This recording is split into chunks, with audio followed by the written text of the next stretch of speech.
സംസ്ഥാനത്ത് ഇന്നു മുതൽ ഉച്ചയ്ക്ക് ശേഷം കനത്ത മഴയ്ക്ക് സാധ്യത. കേരളത്തിനും തമിഴ്നാടിനും കുറുകെ വടക്കൻ കർണാടക മുതൽ മാന്നാർ കടലിടുക്ക് വരെ രൂപപ്പെട്ട ന്യൂനമർദ്ദപാത്തിയുടെയും മധ്യ കേരളം മുതൽ കന്യാകുമാരി വരെ കിഴക്കൻ മലയോര മേഖലയ്ക്ക് മുകളിലെ കാറ്റിന്റെ അഭിസരണവും മൂലം സംസ്ഥാനത്ത് ഇന്നു മുതൽ അടുത്ത 5 ദിവസം വരെ ഉച്ചയ്ക്ക് ശേഷവും രാത്രി വൈകിയും ഇടിമിന്നലോട് കൂടിയ കനത്ത മഴയ്ക്ക് സാധ്യത.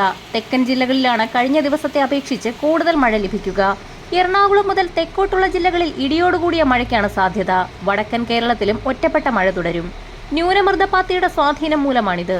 തെക്കൻ കേരളത്തിൽ ഉച്ചയ്ക്ക് ശേഷം എറണാകുളം, ഇടുക്കി, പത്തനംതിട്ട, കോട്ടയം, ആലപ്പുഴ, കൊല്ലം, തിരുവനന്തപുരം ജില്ലകളിൽ മഴയ്ക്ക് സാധ്യതയുണ്ട്. കിഴക്കൻ പ്രദേശങ്ങളിലാണ് ആദ്യം മഴയെത്തുക.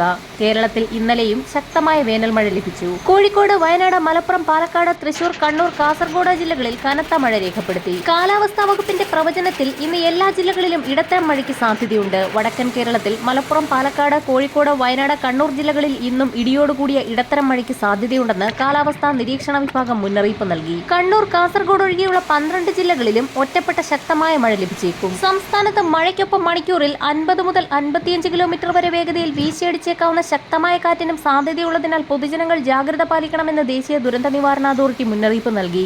മലപ്പുറം ജില്ലയിൽ ഇന്നലെ അതിശക്തമായ കാറ്റാണ് റിപ്പോർട്ട് ചെയ്തത്. കാറ്റിൽ വ്യാപക കൃഷിനാശം രേഖപ്പെടുത്തി. വീടിന് മുകളിലേക്ക് തെങ്ങ് വീണു. വാണിയമ്പലത്ത് വാട്ടർ ടാങ്കുകൾ റോഡിലേക്ക് വീണു. കാർ യാത്രക്കാർ അത്ഭുതകരമായി രക്ഷപ്പെട്ടു. കോഴിക്കോട്, വയനാട്, മലപ്പുറം ജില്ലകളിൽ ശക്തമായ ഇടിമിന്നലിനും സാധ്യതയുണ്ട്. കേരളത്തിൽ കഴിഞ്ഞ 24 മണിക്കൂറിൽ കോന്നി, കൊട്ടാരക്കര, മൂന്നാർ എന്നിവിടങ്ങളിൽ 10 തീവ്രതയിൽ ഉയർന്ന അൾട്രാവയലറ്റ് സൂചിക രേഖപ്പെടുത്തി. ഇവിടങ്ങളിലടക്കം 7 ഇടങ്ങളിൽ ഓറഞ്ച് അലർട്ട് രേഖപ്പെടുത്തി. ചങ്ങനാശ്ശേരി, ചെങ്ങന്നൂർ എന്നിവിടങ്ങളിൽ 9 തീവ്രതയിലും തൃത്താല, പൊന്നാനി എന്നിവിടങ്ങളിൽ 8 തീവ്രതയിലുമാണ് അൾട്രാവയലറ്റ് സൂചിക രേഖപ്പെടുത്തിയിരിക്കുന്നത്. UV സൂചിക 11 മുകളിൽ രേഖപ്പെടുത്തിയാൽ ഏറ്റവും ഗുരുതര സാഹചര്യമാണെന്നും ദുരന്ത നിവാരണ അതോറിറ്റി അറിയിച്ചു. വരും മണിക്കൂറുകളിലെ കാലാവസ്ഥ മുന്നറിയിപ്പുകൾക്കായി ചാനൽ സബ്സ്ക്രൈബ് ചെയ്യാൻ മറക്കാതിരിക്കുക.